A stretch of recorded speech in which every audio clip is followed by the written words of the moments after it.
$7.9 trillion. That is the peak valuation of a single company, not Apple, not Microsoft, not Amazon, not Saudi Aramco. Combine all four of them, today, right now.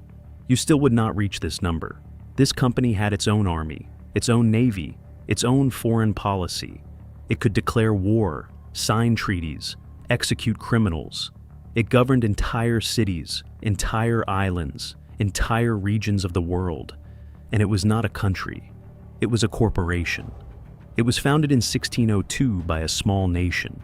A nation so geographically insignificant that it had to build canals just to keep the sea from swallowing it whole. And yet, this tiny nation, through one extraordinary company, invented the stock market, the IPO, the publicly traded share, limited liability, and the multinational corporation. Every financial tool that Wall Street runs on today traces its DNA back to a Dutch trading company that is 400 years old. But this is not just a story about financial innovation. It is a story about how capital replaced the crown as the most powerful force on Earth. About how one royal family bet everything on markets instead of armies, and won. And about the blood, the violence, and the conquered millions that paid for it all. To understand why the VOC existed, you need to understand the world that made it necessary. The year is 1580.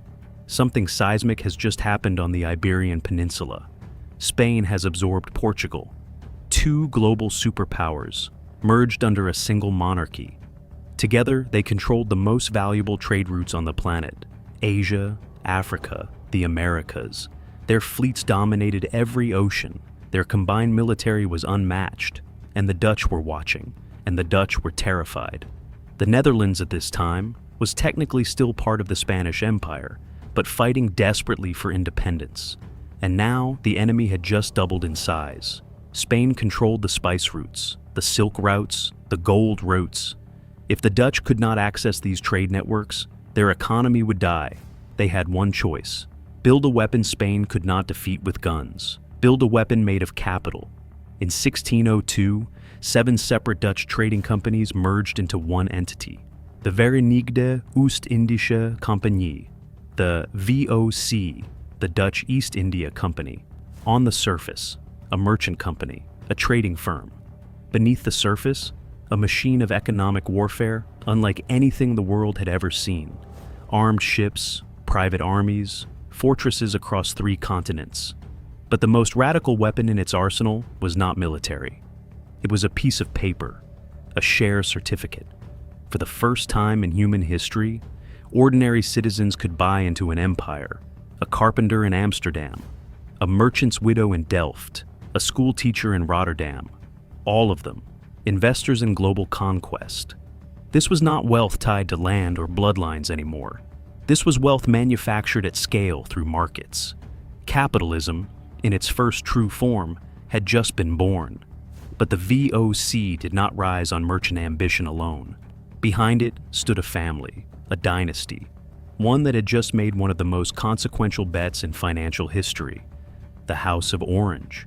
At first glance, they appeared weak. They held a fragile title in a republic run by merchants. No kingdom, no divine mandate, no silver mines. Amsterdam's commercial elite pushed for stronger republican control, cutting the House of Orange out. Spain wanted the dynasty destroyed entirely. They were being squeezed from every direction. So, they made a choice that changed the world. If feudalism offered no future, they would rule through finance. The House of Orange did not run the VOC, but they bankrolled it. They legitimized it. They tied their entire political survival to its success.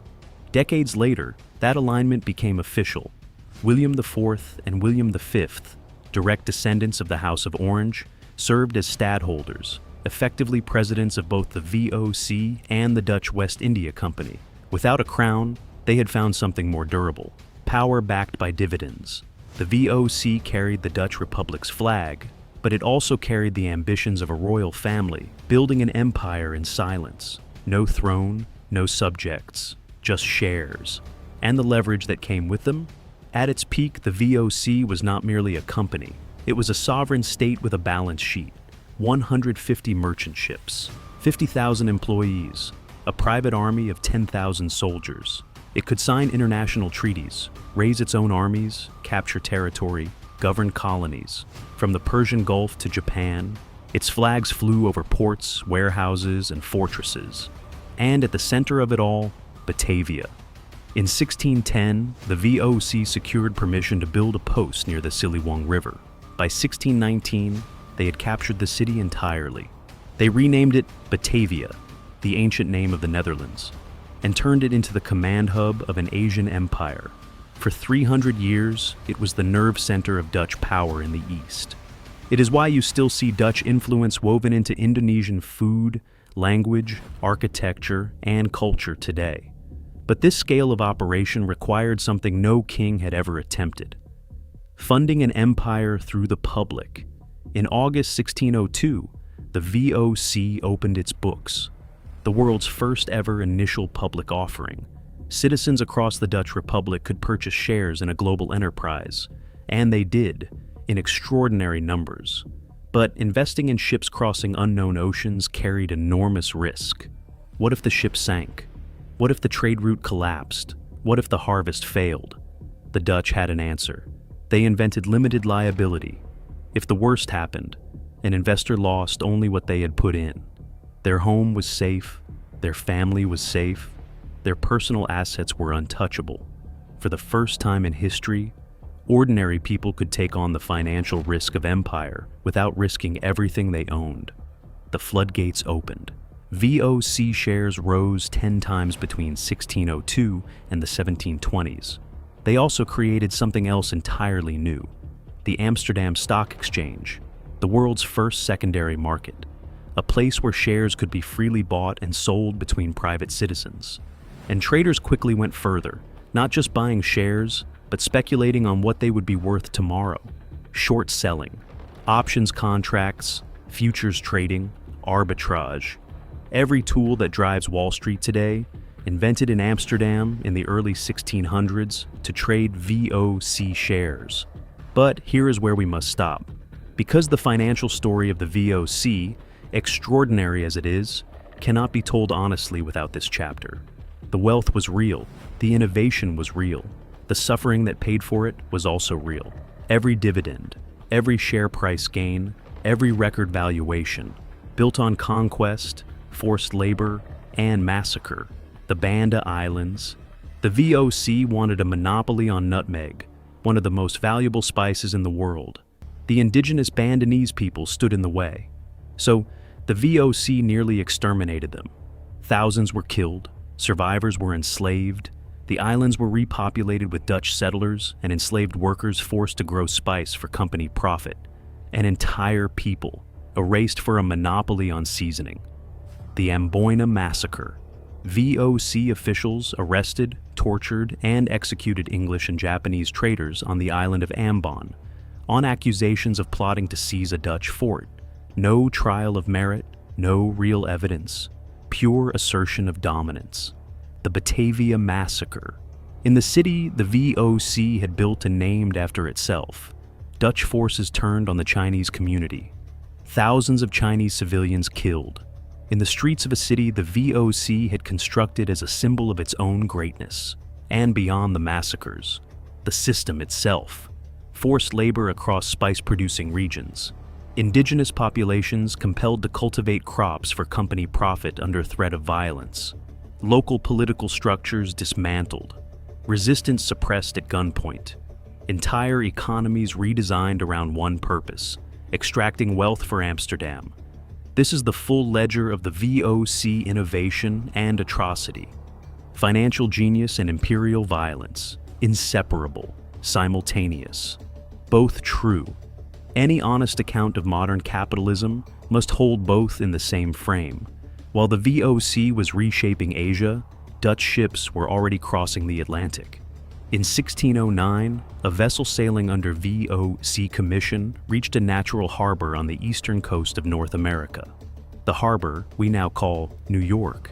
In 1624, the Dutch West India Company founded a permanent settlement at the southern tip of the island, New Amsterdam. On the surface, a trading outpost, a commercial waypoint. But look closer at its structure. organized streets, reliable credit systems, contracts that were honored, diverse communities from a dozen nations trading freely. The Dutch were not building a military colony, they were building a financial hub. In 1664, the British took over and renamed it New York, but they did not erase what the Dutch had built. They kept the legal structures, the financial customs, the commercial habits, because they worked. And those foundations, Dutch law, Dutch credit culture, Dutch commercial architecture, quietly became the skeleton of what would eventually become the financial capital of the world. Wall Street stands where New Amsterdam's wall once stood.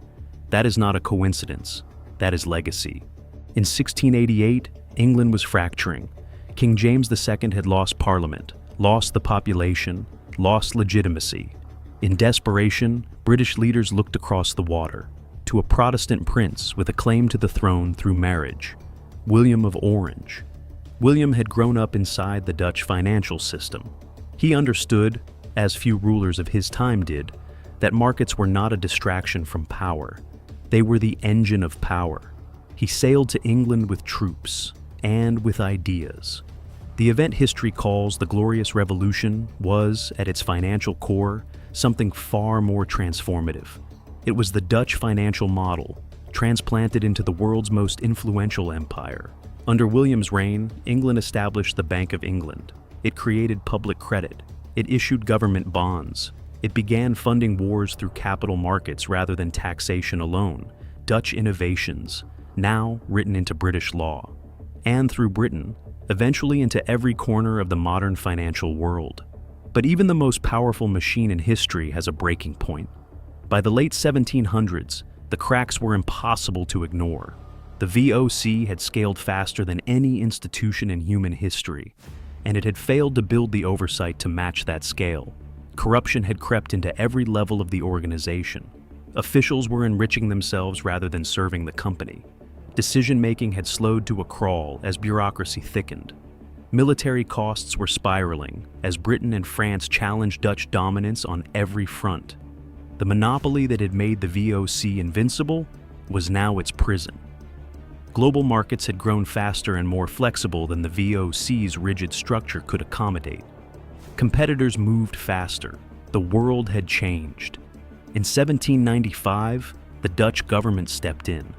The company that had once been worth more than the GDP of entire continents was nationalized. Its charter quietly expired in 1796. 194 years. The VOC's run.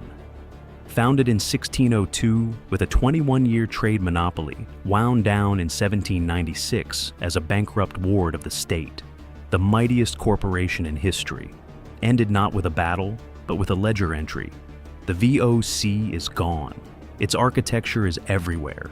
The Netherlands today is not a seafaring empire, but it is one of the most powerful financial empires on the planet. Foreign direct investment flowing in, over $4.3 trillion. Dutch holdings abroad, exceeding $3.5 trillion. A country smaller than California, with a financial footprint larger than most continents. And the House of Orange, still there. The crown is ceremonial, but the connections are not. The royal family maintains quiet stakes in companies like Shell through trusts and investment vehicles. Their influence in Dutch industry, in energy, defense, corporate governance, is real and ongoing. Royal Dutch Shell. Formed in 1907 when Royal Dutch merged with Shell Transport and Trading, a company that dominated global energy for over a century, carrying a royal title, backed by Dutch capital, built on VOC-era foundations, and ING Group, one of Europe's most powerful financial institutions, tracing its roots to the Netherlands, built on Dutch corporate architecture and legal structures that echo the VOC era directly. The merchants of the VOC are gone. Their descendants quietly sit on boards, shape policy through foundations, and move capital across borders with more influence than any fleet ever carried. Their surnames rarely make headlines. Their blueprints are everywhere. When we talk about capitalism, we invoke the Rothschilds, the Rockefellers, J.P. Morgan. These names dominate the story, But they did not invent the model, they followed it. The model was invented in Amsterdam in 1602 by a small nation facing extinction, by a royal family with no kingdom left to rule, by merchants who realized that capital, properly structured, could do what armies never could. It could own the world, and it did. And the world it built. The stock markets, the multinational corporations, the limited liability structures, the government bonds, the central banks. That world is the one we still live in today. Which brings us to the question the VOC story demands we ask. If markets now hold the power that was once reserved for monarchs, who governs the markets? Who holds the crown when the crown is invisible? If you made it to the end of this, you now understand where capitalism actually began. Drop an orange in the comments. That is how I know you stayed until the very last frame. And if this changed how you see markets, money, and power, subscribe. Because every week on this channel, we follow the money through history. And it always leads somewhere you did not expect. Next, another dynasty, another empire, another blueprint hiding in plain sight. Do not miss it.